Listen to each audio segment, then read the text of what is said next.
I've been, I don't know what order we even want to take some of these stories in, but man, we got some interesting stuff. I'm very curious. Like, one thing that I'll say is since we started splitting into two episodes, where we have a dedicated sports episode and then a dedicated everything else episode, basically, Yeah. it hopefully gives us a little bit more time.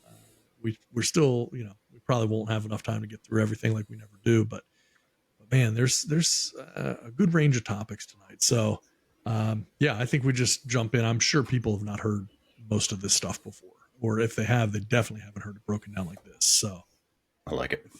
if you're ready, I'll just go ahead and count us in and we can get rolling. All right, let's roll. Go. T minus 10, 9, 8, 7, 6, 5, 4, 3, 2, 1, 0, and liftoff.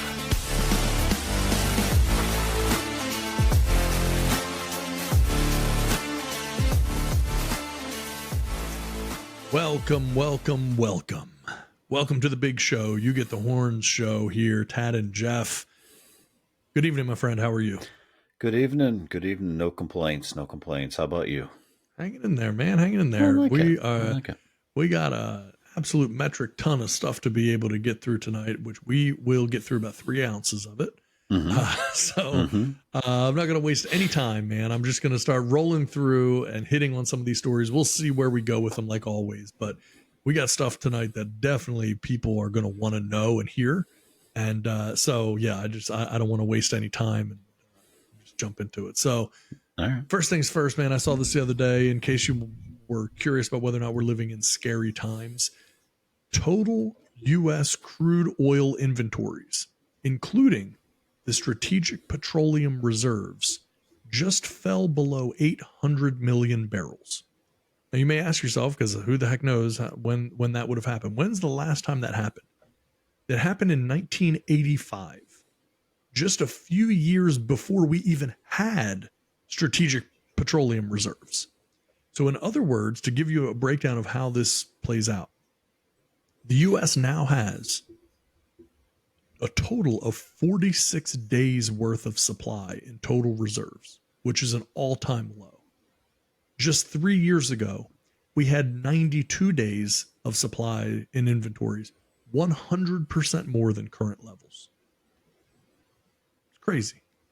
And so, you wonder, like, what is the end game here? How can you accomplish this? Because if you wanted to refill the strategic petroleum reserves, you either have to buy extremely expensive oil or you have to wait for there to be a large drop in oil prices, and neither one of those things is likely to happen anytime soon. And so what we're going to start seeing, of course, is, as we've already seen a little bit of, the weaponization of natural resources. Right? That's going to be where things go. And, this idea, and Biden said this, previously, that, we'll release, this is going back a few years, we'll release oil from our strategic reserves to help, lower gas prices. Well, that's great, except what happens the next time? We don't have reserves anymore. We don't have enough to be able to impact gas prices for very long. And now we don't even have reserves. So if we do get cut off, we'd be completely screwed, for lack of a better way of saying it. I mean, it's scary when you look at this and you say, man, we're talking about energy independence. We are completely dependent when it comes to oil minimally. And so I don't think, a lot of people say, well, why are they pushing so hard for solar and electric cars and all of these things? I think this is exactly why, because they know that at any point we could be cut off by the rest of the world. And if we are powerless, completely powerless to do anything about it. Right. And we had an opportunity to replenish that supply when the price of a barrel got down to around $70. We were promised they were going to do it, and they didn't do it. And all you got to do is just open up a few oil reserves here in the States, which we have plenty of room to do. But they refuse to do it. they hate American people is what our government hates Americans is what I've come to the conclusion of. You want everyone to be in these cars that they can't afford. You want everyone to be in these electric vehicles. I think I sent you that article today where uh, our energy was she energy secretary? What is she? Yeah, is that Jennifer Granholm? Granholm, yeah. She went on a road trip in an electric vehicle to prove how great electric vehicles are. And then realized there wasn't enough charging stations. So she sends her staff ahead in gas cars and has them reserve a spot for her at the electric stations. People end up calling the police because there's gas cars taking up spaces for electric vehicles. I told you, I was like, this is an episode of Veep. Like this would be, this would be an episode of Veep if electric cars was a big thing when that show was being produced. 100%. 100% it would have been. Yeah. Absolutely comical. And nothing gets said about this. Like, why am I finding this out on Twitter that this happened? Like, why is this not on CNN? Why isn't this on? Why aren't everyone saying, look at these idiots out here trying to say how great electric cars are? Not enough charging stations. You're sending your staff ahead in electric and gas vehicles to block off electric charging stations. You can just pull up and look good for the photo ops and see how easy it is. I plugged right in. Yeah. It's an embarrassment. And the only thing I can guess is that they just do not like us very much and think we're all idiots and don't know that there's enough supply of oil and gas in this country that if we just produced it, that we would be dependent and probably could be an exporter of this stuff. But nah, we don't want to go that route. One the thing too is, and this is, you and I were texting a little bit about this whole thing with Secretary Granholm driving, electric cars. Easily, if she would have driven a Tesla, you could easily go and charge with no trouble. I know this because, full disclosure, I drive a Tesla. And I take road trips frequently. And when I do, I've never, ever had an issue with charging with my Tesla.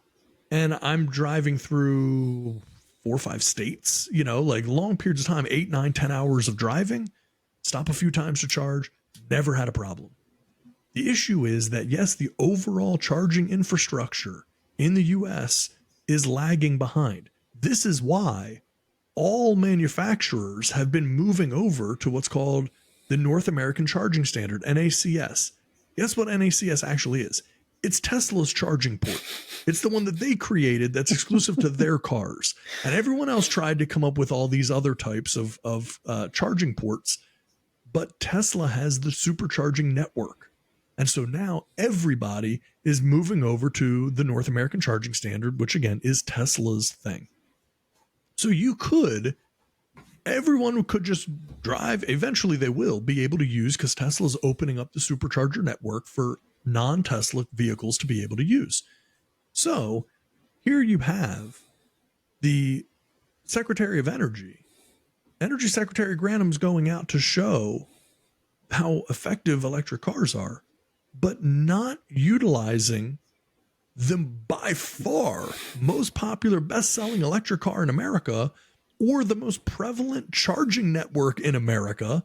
So therefore she has to try to find these little, Electrify America and EV Go and these other kind of like random ones that you see, like 2 chargers in a Target parking lot somewhere. Right. And that's why. And then naturally, it's not going to go that smoothly. And this is because, for whatever reason, this administration has stubbornly been opposed to Elon Musk and Tesla and all of these things, even when they were touting, and this is going back a couple of years ago, tax credits and things like that. And they had the list and they brought in all of the people that ran all of these manufacturers. Elon Musk not invited. Right. What are you thinking? Like, you literally put Chevy Elon and Ford in and all those people. And you're like, what? Yeah. The guy who put electric vehicles on the map. That is single-handedly responsible for where electric vehicles stand today, because I promise you, nobody would be putting all of their effort into electric vehicles if Tesla had not proven to be a tremendous success first. So the guy that put it on the map, you don't even want to talk with him. You're opposed to him. And it's just this unbelievably stupid, short-sighted behavior that creates issues. And so, exactly yeah, what it is. then, and for the non-converted people, they look at this, how have you helped your cause? If you're Secretary Grantham, how have you helped make your case? What you've shown people, the people that are maybe lesser educated about it or don't know anything, is, yep, there you go. Prime example why electric cars just don't work, right? There's no way this can work. You can't charge them. Well, no, you can, and they work really well, but not in that way, not in that setup. And so you're actually Right. you're hurting your own cause. So then you have to Exactly. ask yourself, is that what they're trying to do? Are they trying to hurt it? Are they that inept, or are they trying to hurt their own cause and intentionally shooting themselves in the foot? I don't know what the answer is, but it is Yeah. bizarre behavior. It 100% bizarre. Yeah, 100%. So I just thought it was hilarious. Like, you're touting this and you're sending people ahead in gas cars to block the use Yes. of electrics. People have to call the police. I mean, like, come on, man. Jeez. Well, and then, it keeps going because, we talk about, and you mentioned about, how like they want you in these expensive cars. They want you doing all this stuff. They want you in debt, right? That's the whole idea. Well, the U.S. is now paying approximately $2 billion per day in interest on federal debt. $2 billion a day in interest alone. Okay, just interest. This has doubled since the pre-pandemic levels of about $1 billion a day. Since 2020, the U.S. has added an historic $9.1 trillion to the national debt just since 2020. Here's the scary thing, though, as if all of that wasn't scary enough. 31% of that outstanding debt is going to mature within the next year. Now, what does that mean? Well, it means it has to be refinanced. But that refinancing is going to come with way higher interest rates because look at where the rates are now. And so it's very likely that we will be seeing the U.S. spending $2 trillion in annual interest expense within 10 years. $2 trillion, not billion. So when all of this debt matures, that really right now, if there's any reason to believe that rates will go down, it's because of this. It's because the government may not want to cut their nose off to spite their face when they have to refinance their own debt and a third of it is coming due. They don't have the money to pay it, so they're going to have to refinance it. It actually would help them to cut those rates way down when they have to turn around and refinance their own debt. Yeah, it's amazing. Yeah, and you wonder if it's going to put any pressure on the feds to lower the rates. I don't think they will. I just, it's incredible. Embarrassing. Yeah, again, it's embarrassing. We need like Dave Ramsey in here to. All right, well, what you got to do here? Now, tell me what your annual income is. You're overspending. Clearly, it's just a spending issue. Yeah, you wouldn't run a household like this. You couldn't run a household like this. No. And again, like we talk about it, I feel like every week, but you're sending these billions and billions of dollars to Ukraine. You're sending money here. You're sending money there. You got the whole issue in Morocco now that you're like, all right, how much money are we going to be sending there? Biden's already come out and like, they got our full support. Well, full support isn't like thoughts and prayers. That usually ends up. That's usually, yeah, exactly. So it's like, yeah, I mean, can we just cut back spending? Can we stop spending money? Is that the answer? Is that the issue? I don't know. Can we be Michael Scott and just say, I declare bankruptcy real loud and start over again? Because what's the answer? How, like, there has to be, the answer is that you just raise taxes and you raise everything else on everybody else.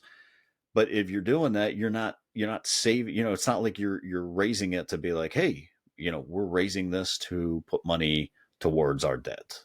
Yeah. I would probably gladly, if they just taxed every single person $5 every single paycheck, that's across the board, maybe, you adjust it a little bit here and there, right? $5 to some people is a lot of money, but Sure. for most people, $5 isn't crazy. So if you came out and said, I'm taxing everybody $5 on every single paycheck, and here's where it's going to pay this debt. I think so many people will get behind it and be like, yeah, makes sense. All right. You're going to make our country stronger. You're going to make the economy stronger. Let's do that. But you're not, like, you've got all these special interests and all these other people that are coming in here trying to take a bite of this and bite of that. We've got to, we want to send money to Hawaii, but we got to wrap that up in a package to send more money to some other country. And dude, when does it end? Like, is it just going to end? We're just a total and complete collapse. And maybe that's what everybody wants. Maybe our Yeah. leaders are just pawns in a bigger, a bigger, a bigger thing, where they're just being used to collapse this country. I don't know what else it could possibly be, because this is insane. At some point, you just say enough is enough. We can't do this anymore. And you start figuring something else out. Like, you don't Yeah. print more money. You can't, you can't keep taking more money from your citizens. Like, you just got to do something else, because this clearly isn't working. Well, no, and the thing here, like, this is really where the problem comes in. It's gotten so bad. When you're paying $2 billion a day in interest, how do you get out from under that? Right. Like, so eventually you're going to have to default. Like, this country will have to default. They will have to get to a point where they just can't make their payments. Because when you owe $2 billion a day, and you go, well, okay, $2 billion a day. Yeah, I mean, they can pay it. Yeah. But every day, every week, every month, every year, and that number's and now when they refinance that debt, a third of that debt has to be refinanced within a year, and the rates are 2 or 3 times what they were when it was taken out to begin with. And now that 2 trillion or 2 billion a day turns into, let's just be conservative and say 5 billion a day. $5 billion a day. Okay, so now let's extrapolate this just a little bit. 5 billion a day, 30 days in a month, that's $150 billion a month. Now, as much as we complain about how much money that we've sent Ukraine, that's 1 month of interest payments. That's all we've given to Ukraine right now in the grand scheme of things. And then if you said, okay, well, that's what it is, times 300, or I'm sorry, 150 and 12 months. I mean, I don't know what it is when it's above $1 trillion. It's like, that's like $2 trillion a year. Yeah. Like, I mean, it's just insane numbers that you just can't even wrap your head around. And this idea that it's like all that's happening is we're just putting Band-Aids on all these gunshot wounds. And we're just hoping, like, oh, let's just put this here. Oh, okay. What's that? We need to get rid of all this money that we printed. Okay, well, let's jack all the rates up. Like, oh, well, that's not well. Now we got to refinance our own debt. We don't have enough money to pay that debt down. So let's what are we gonna do? The only thing that you can hope is that we get to a point where it makes more sense for them to cut the rates, because the problem is this rate hike is not having the intended consequence, and the reason is because housing is way down. Mortgage applications are the lowest they've been in like 20 plus years or something. Like, nobody's buying houses because everybody is in their houses that they got with extremely low interest rates. And nobody's going to sell right now, because then they know, okay, if I have a $1 million house, or even a $500,000 house, or even a $300,000 house, and I sell it now, even if I have good equity in the house because the market's gone up, I got to buy the new house, but the interest rate's twice as high as what I have right now. I'm getting less house for my money, so I'm just not going to move. I'm not going to do anything right now. Yep. Okay, well then, how is that helping the economy? How is it helping to get rid of anything? You're not stopping inflation. People just aren't selling their houses. Problem solved. That's the thing where we're just chasing our tail on these things because we're implementing all of these things. I'll tell you, years ago, we've talked about on the show before. I'm from Maryland originally. Years ago, Maryland passed what they called the millionaire tax. which was, you make a certain amount of money, and after that, you actually pay an increased tax rate, right? So what do you think happened? The They millionaires did not just see any of that tax money. The millionaires moved out of the state. Oh, you mean they didn't gladly give their money away? Yeah. They just said, okay, weird. well, I'm already rich. I'll just move to Virginia.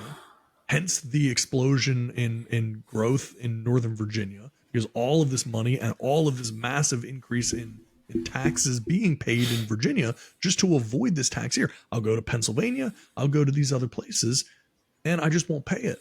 So what ends up happening is you lost the money you would have made had you just kept everything the same, because you drove the people out that you hoped to make all the additional money on. And that's the same thing that's happening, is we're saying, well, we'll raise rates and we'll make up for it. No, you won't, because people aren't selling their houses. So it's not doing anything. And so then you go, okay, well, how are we going to stimulate? Well, I guess, are we going to lower the rates? It's not a good situation. And when No. you look at that and then you compare it with what's happening with oil and energy in general and all of these other things, and then, of course, all of the money that the government's giving away, and just it's one thing after another, there's just no way to keep up with it. No. I declare bankruptcy. That's all you can do. That's all you can do. But I declared it. Yeah. That's it. It has been declared. Yeah. So yeah. So anyway, I just thought that some of that stuff was interesting, and then I saw this headline: the CEO of the Turkish crypto exchange Thodex was sentenced. He stole $2 billion from customers. Mm-hmm. And I will give credit to the nation of Turkey on this. They have found a way to really discourage this type of crime, because this gentleman was sentenced to 11,196 years in jail. Oh my gosh. So that'll do it. If the next guy is probably going to learn from that a little bit. Yeah, it's unbelievable. I guess his siblings got the same sentence. So the Anatolian Ninth High Criminal Court sentenced him along with his two siblings to the same jail sentence. And technically that sentence is 11,196 years, 10 months, and 15 days in prison, along with a $5 million fine. The Turkish crypto exchange was one of the largest digital asset trading platforms in the country before it abruptly imploded in 2021. The exchange halted services on the platform without prior notice, and the founder fled the country along with users' assets totaling $2 billion in crypto. Now he's doing over 11,000 years in jail. How do you even give it 11,000? Listen, I mean, I feel like 200 years is probably enough. Like, you'd probably yeah. I guess we're really make an example out of this guy. Really make an example. And there it is. $2 billion that you stole. Yep. Bro, you could have stolen $100 million and probably no one would have blinked an eye. That's right. It's just like it's amazing to me that like how badly greed is, and this, we're not a country that's any different, but you could have literally probably gotten away, probably could have just sold your stake in it and made it, $100 million or more, and yet you just take off. Like, what were you going to do with $2 billion, and how did you not think you weren't going to get caught? Someone's going to notice. Outside of apparently, the United States government is going to notice $2 billion missing. Right. Dude, bro, just sell your stake. Someone would have gladly bought it for $500 million. Yes. You can live more than comfortably on that kind of money. Yes. Particularly in Turkey. Yeah. I gotta believe you'd be pretty good. I would think you could probably buy Turkey and have all the turkeys you want in Turkey for $500 million. Yeah, crazy, it's insane. Man. I mean, good for them for setting an example. I mean, here in the United States, you have the FTX guy. That's right. He was out on out on bail, and wasn't even going to face really any much charges after he stole all that money from everybody. And besides him just being overly greedy and a selfish person, would have probably not even been in jail at this point. But that's what we do though. He probably, who knows what he had on the people that were prosecuting him or how involved they were with it. But yeah, that's us. We're like, well, all right. I'm sure you're sorry, Right. It's not good, man. No. Not good stuff. No. So don't screw over Turkish people. That's right. Don't bother trying. No. And I was reading about this the other day too. I thought this was pretty interesting. So there was an article in the New York Times, and they were noting that a lot of California universities, they publicly post their kind of what would be considered their rubric for how they assess diversity, equity, and inclusion. And I thought it was kind of fascinating that Berkeley gives a low score if you say you prefer to treat everyone the same. However, even though that's technically Berkeley's rubric, it's used across the country. And so it's unbelievable. So an applicant who discusses diversity in vague terms, such as diversity is important for science, or saying that an applicant wants to treat everyone the same, will get a low score. So they want you to be very, very specific on how certain groups should be treated with preferential treatment, I guess is a good way to be able to say. So yeah, saying that you want to treat everyone the same would actually hurt your chances of being able to get in to the school. And I just thought it was kind of fascinating. We've talked to some on this show about the whole issue of diversity, equity, inclusion, and now with corporations, you're seeing ESG scores, the social governance scores and stuff. And I just thought it was kind of fascinating to think that like you could go into a college interview and that topic of diversity, equity, inclusion gets brought up, and then you say that you believe that everyone should be treated the same, and they say, no, that's too vague. We don't like that, and it would actually be held against you. That's insane. Yeah. Imagine and I just that. think it's kind of scary too, because you think like, well, also who is able to tell you that that's not how you legitimately feel? And apparently it's come out that the University of South Carolina, the University of New Mexico, and the UMass Chan School of Medicine are all already using or adapting the Berkeley rubric. So did they tell you how you should answer, or they're just saying you want to treat everyone the same is not good? Yeah, so they give you like the scores. So what they really want, and there are specific things they're looking for. They want a clear interest in, knowledge of, and experience with dimensions of diversity that result from different identities, such as ethnic, socio-economic, racial, gender, sexual orientation, disability, gender identity, and cultural differences. Candidates' understanding can result from personal experiences as well as an investment in learning about the experiences of those with identities different from their own. They also want someone who's aware of demographic data related to diversity in higher education. They discuss the underrepresentation of particular groups and the consequences for higher education or for the discipline. They also want somebody who's comfortable discussing diversity, equity, inclusion, and belonging related issues, including distinctions and connections between the terms diversity, equity, and inclusion. Someone who understands the challenges faced by underrepresented individuals and the need for all students, staff, faculty, and administrators to work to identify and eliminate barriers to their full and equitable participation and advancement.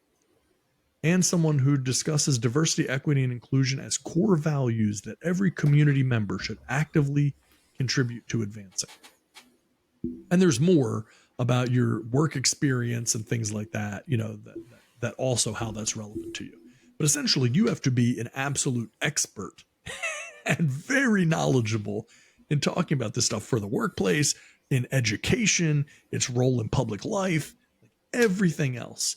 And I have to think, like, I don't know, if you just came from like a small town in Iowa or something like that, where there just wasn't a ton of diversity, and you said, you know what, I want to go to like Berkeley or somewhere. I want to go like where there's diversity. I want to be in a diverse environment because I believe everyone should be treated equally, but I want to see what it's really like.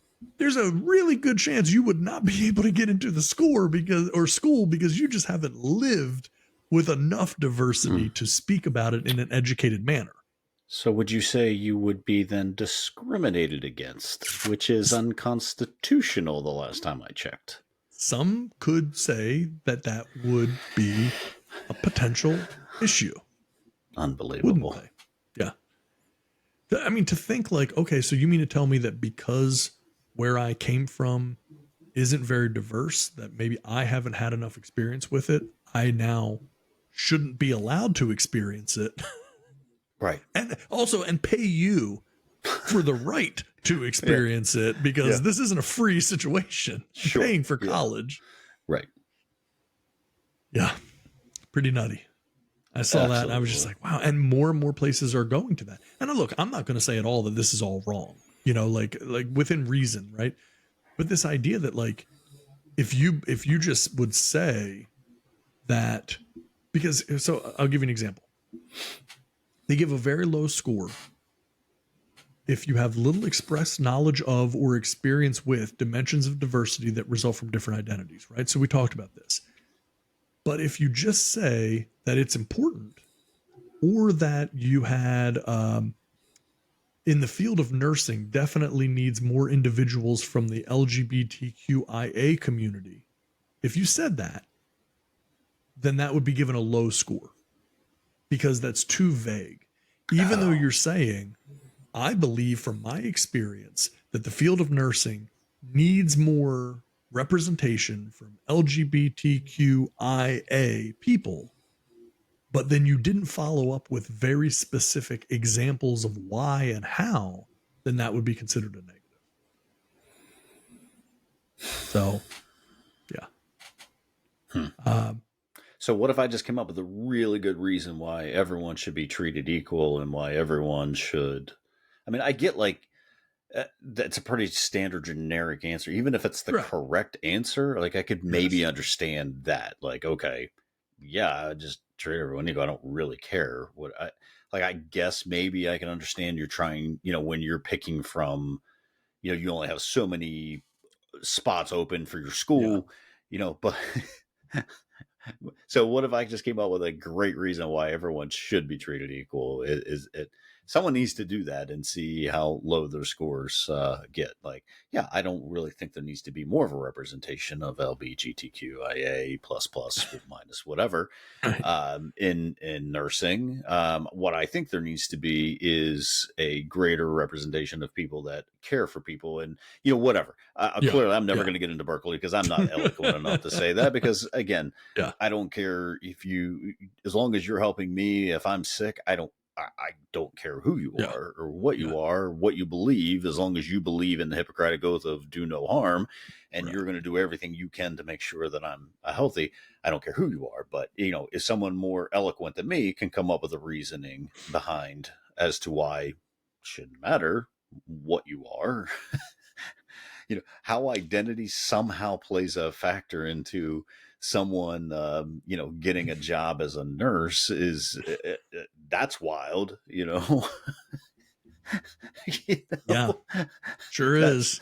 You know, or a doctor or a lawyer or any job, you know, based on who you identify as. Like, that's pretty wild. I don't understand how no one can see the craziness in that. Yeah. But if I came up with a great eloquent reason as to why that shouldn't matter, is Berkeley going to look at me and say, oh, okay, well, you got us there. Problem.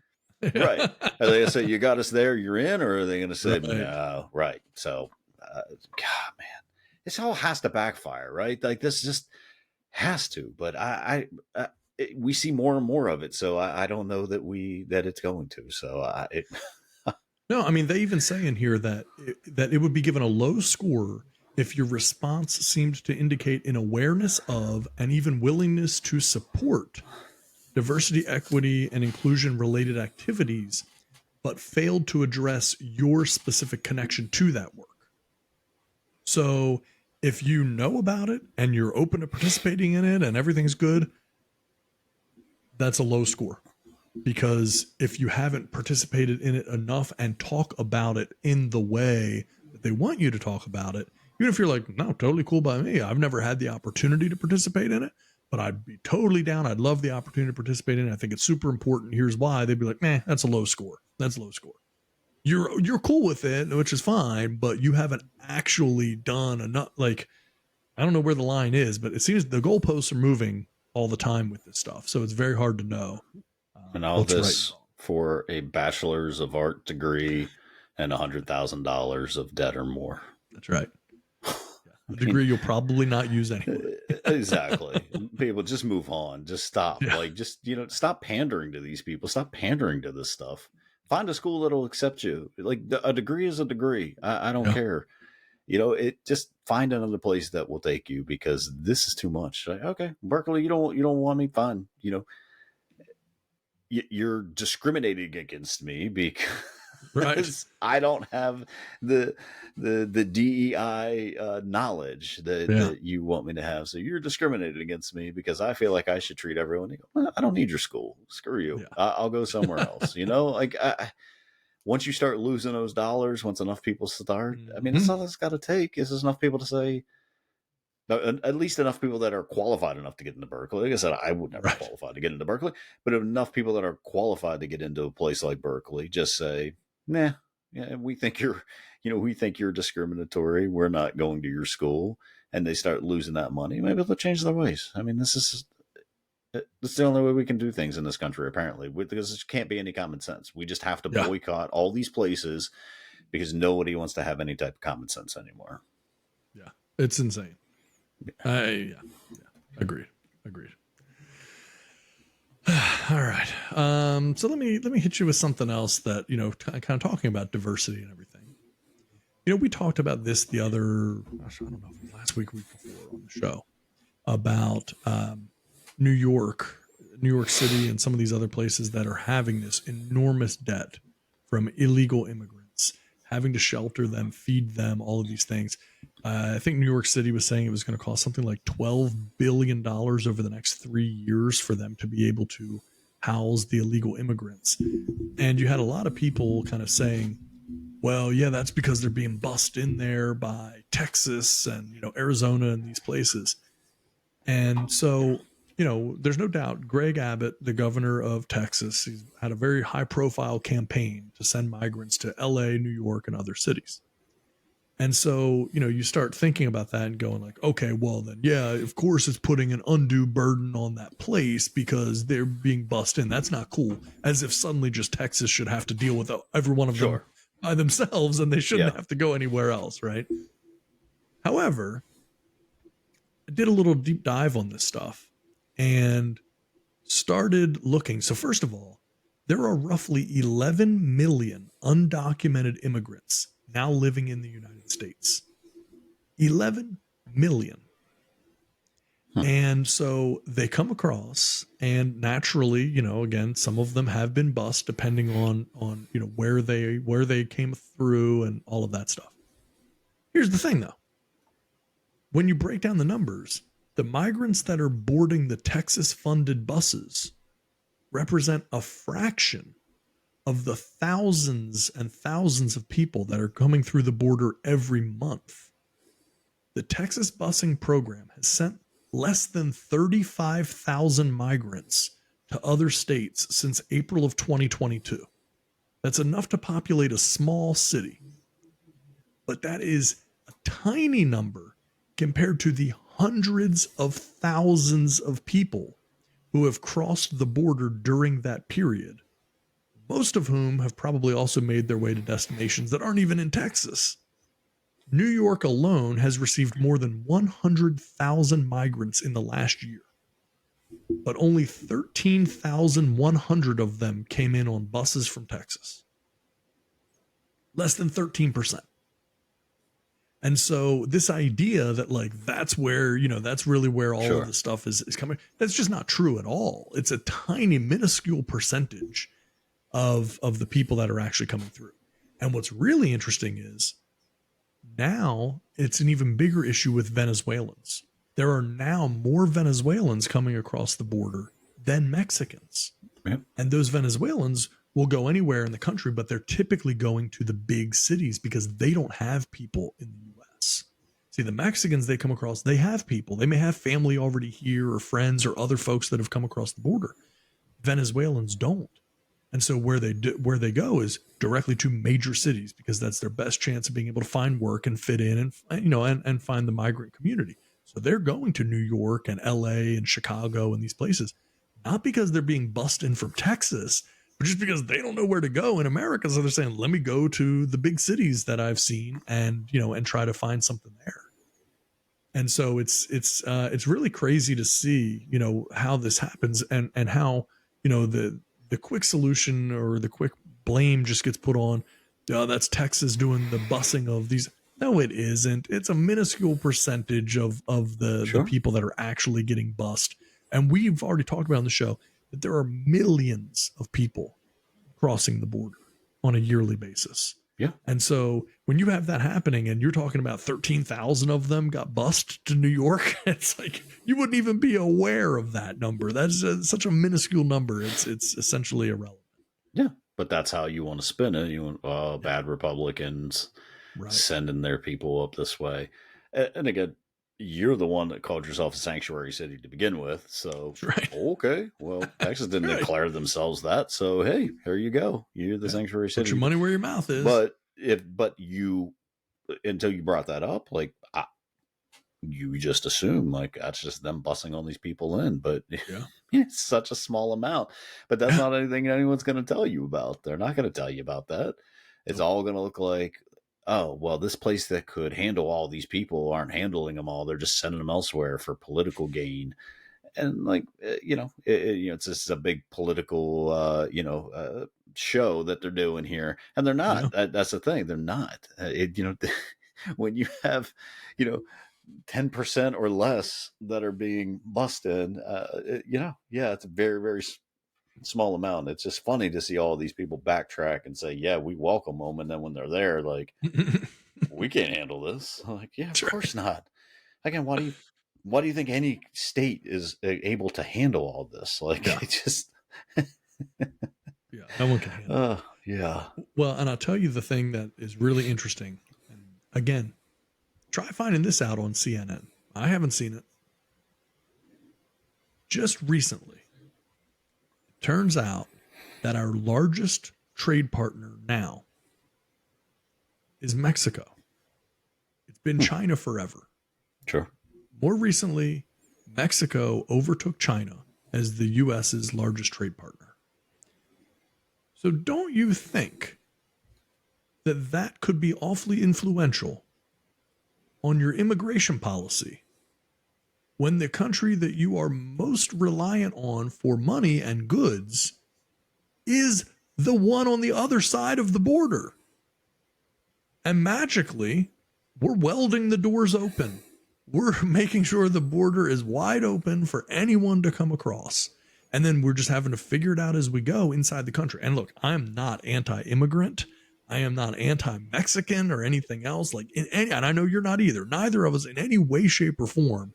We're not these people that are complaining about immigrants coming and taking our jobs and all this type of stuff. That's what America's founded on. Yeah. The issue is, A, there has to be a plan for it. And B, it has to be done in such a way that it is possible to make sense. And in reality, it's totally self-serving and money motivated. And look, say what you will, right? And we talk about it all the time. We're not Republican, we're not Democrat, we're not conservative, we're not liberal. That's not what the show's about, right? We just look at these things and we try to apply common sense to these situations that oftentimes don't seem to have any common sense involved in them. Right. And it's not hard to understand. Okay, well, wait a minute. We went from a few years ago wanting to build a wall to now that Mexico is now our biggest trade partner. We're selling off the pieces and parts of that wall for pennies on the dollar. we're opening the doors and letting anybody walk through because we need an ally. And China seems to be getting awfully cozy with Russia. We're on the Ukraine side. And so what are we going to do? Right. So got to have somebody, got to have some friends. We don't have a whole lot. The reality is that, you know, in this country, it's always been one of these things where we just feel like, you know, we're a superpower. We're the last great superpower and the greatest country on earth and blah, blah, blah. But when you do that and when you say those things and you talk about yourself like that all the time, eventually it becomes a pretty lonely place because you don't have any friends. You don't have anyone who's on your side. People kind of get sick and tired of hearing you talk about yourself like that. And so next thing you know, you start looking at people that want to knock you off. And there's a lot of them right now. And, you know, we have allies only as strong as our finances are. Yep. People want our money. That's it. They don't care about us for any other reason. No. And as we've just been talking about, we don't have any money. The money's running out. We can't even pay the debt that we owe people. So Right. then at that point, how are you supposed to get any help? How are you supposed to have people, you know, aid you when they don't have any money either? The only money they had, they were getting from you. Yeah. It just doesn't make sense to me, man. Nope. And you wonder too, like how like Mexico feels about all of their people coming to the United Right. States. Like, are they happy? Right. Like, they're like, yeah, thank goodness. That's the less people we have to worry about. You know? But then there's no Good border between Venezuela and Mexico, so they can just Right. come through. Like they're coming through their country. Like, No. I'm going to study that one a little bit more. I haven't gotten a Yeah. chance to dive into the Venezuelan Mexican border conflict, but Yeah. I'm sure there's issues there. right. I mean, maybe Mexico doesn't care because they're just passing through. Passing through. Just- Yeah. Yeah. Just passing through. Yeah. Don't mind me. Yeah. Yeah. Phew. Crazy, man. And so, yeah, I don't know. I just thought, you know, some of these things are very, very, very, you know, fascinating when you look at the breakdown because, again, we're talking about sustainability. How are any of these things sustainable? How can you have hundreds of thousands or millions of people coming through the border on a yearly basis? How can you have 11 million undocumented illegal immigrants in the country today as we sit here, and that number's only continuing to grow? And then what happens? Well, is it a coincidence that parties want them to be able to vote?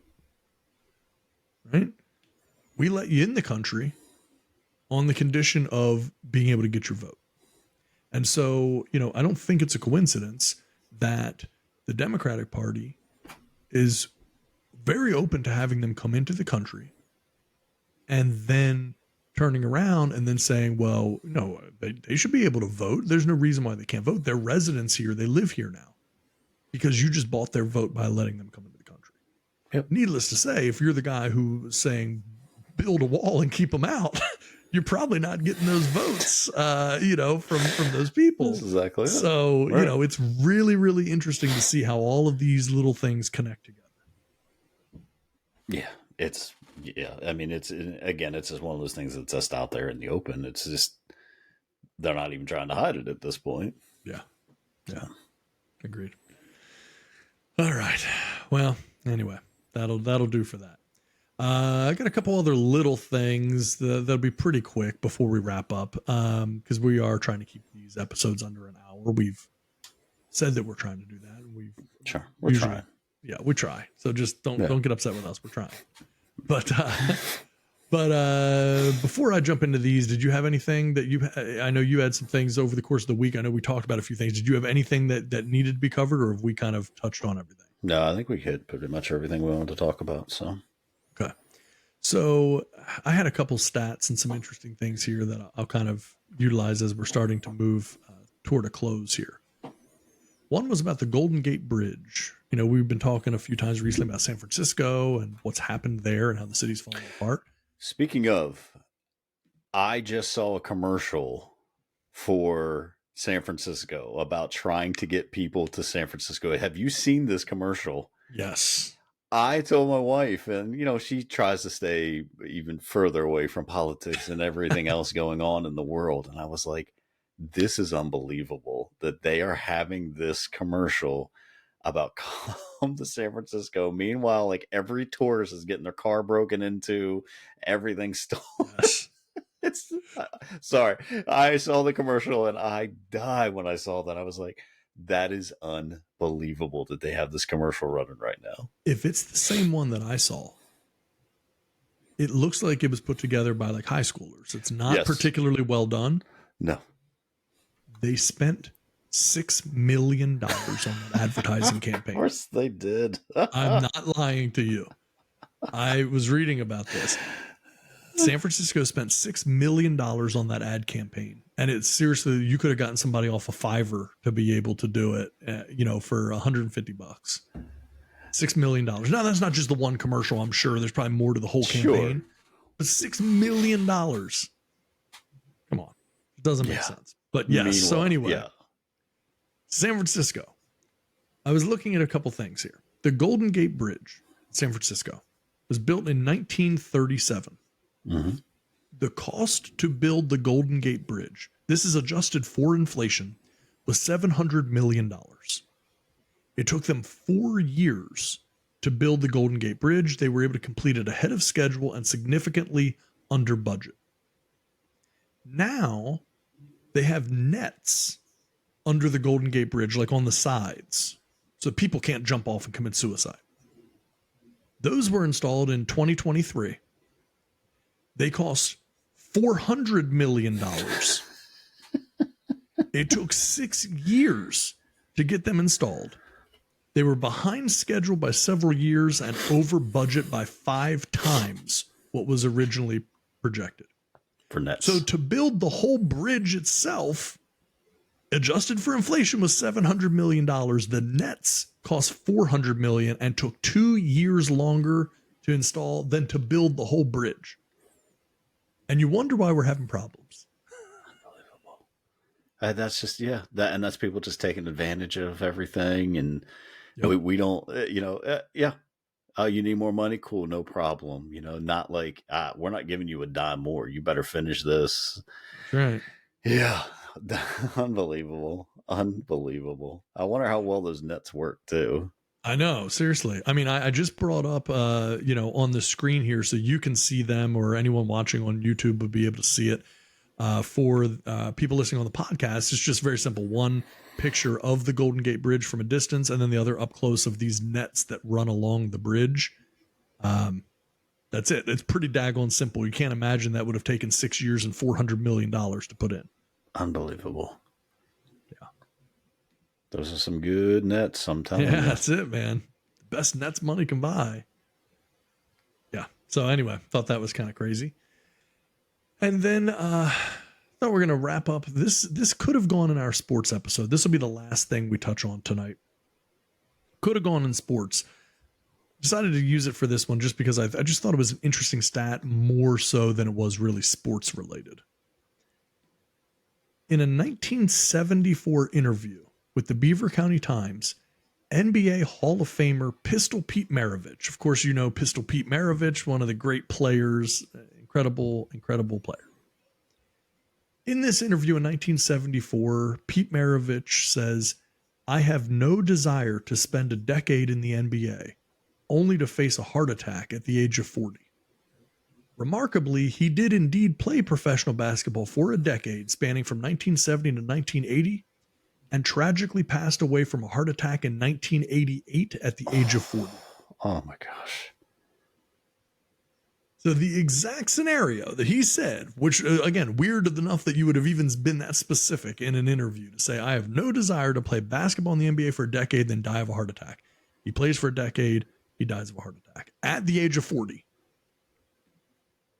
It's also insane to think that happens to Pete Maravich, who again would have been in incredible shape and everything else. It just goes to show when it's your time, and it just is the way it is. But yeah, I thought that was just a pretty insane story to think that, like, sometimes you got to be careful what you put out there. Your thoughts, your words, they carry weight. And sometimes you introduce things, you put things out there in the ether, and man, you don't know where they're going to go or how they may affect things. But it's more than a coincidence that a guy can say, I don't want to play 10 years in the NBA and die of a heart attack at the age of 40.